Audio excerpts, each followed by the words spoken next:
In this video, I'm going to talk to you about units of measure with a specific focus on SI base units. Here's an overview of what I'm going to be talking about.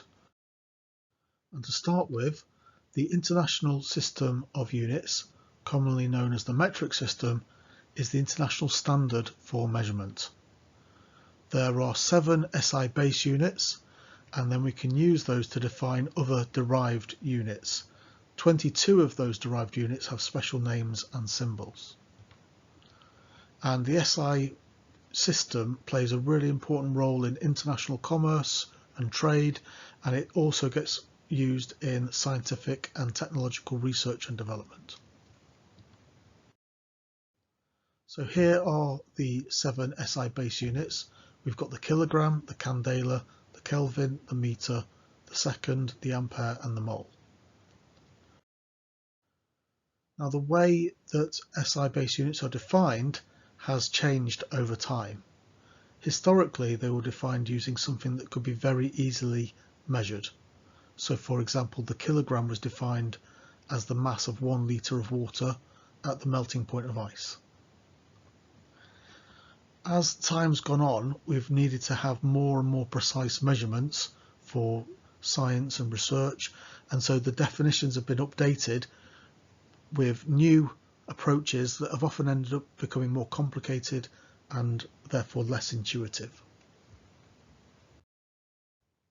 So the kilogram is the SI base unit for mass, and it's defined using the Planck constant, and it's the only base unit whose name has a prefix. So for historical reasons we use the kilogram, which is 1,000 grams.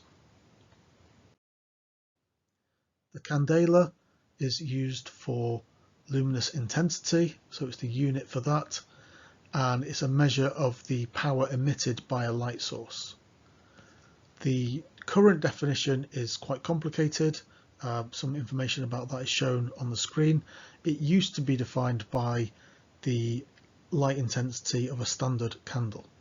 So in order to be more accurate, we need to use a sort of more complicated definition. Kelvin is the base unit for temperature, and it's defined using the Boltzmann constant, and we can convert between Celsius and Kelvin by adding on 273.15. So for example, 25 degrees C is equivalent to 298.15 Kelvin. The meter is the SI base unit for length, and it's defined using the speed of light, and as with other SI base units, the definition has changed over time. It was originally defined as the distance from the equator to the North Pole divided by 10 million. Seconds are the base unit for time, and they're defined by the vibration of cesium atoms. So some information here about how that works. The ampere is the SI base unit for electric current, and it's defined using the value for an elementary charge. And it also can be sort of defined by looking at what is shown here based on a number of electrons passing a certain point per second. So we also have the mole, which is the SI base unit for amount of substance. It's currently defined as the number of atoms in 12 grams of carbon-12, and 1 mole contains exactly 6.02214,076 times 10 to the 23 elementary particles. And we can use this to express Avogadro's constant. Okay, so that's been a video about units of measure with a specific focus on SI base units. I hope you found that useful.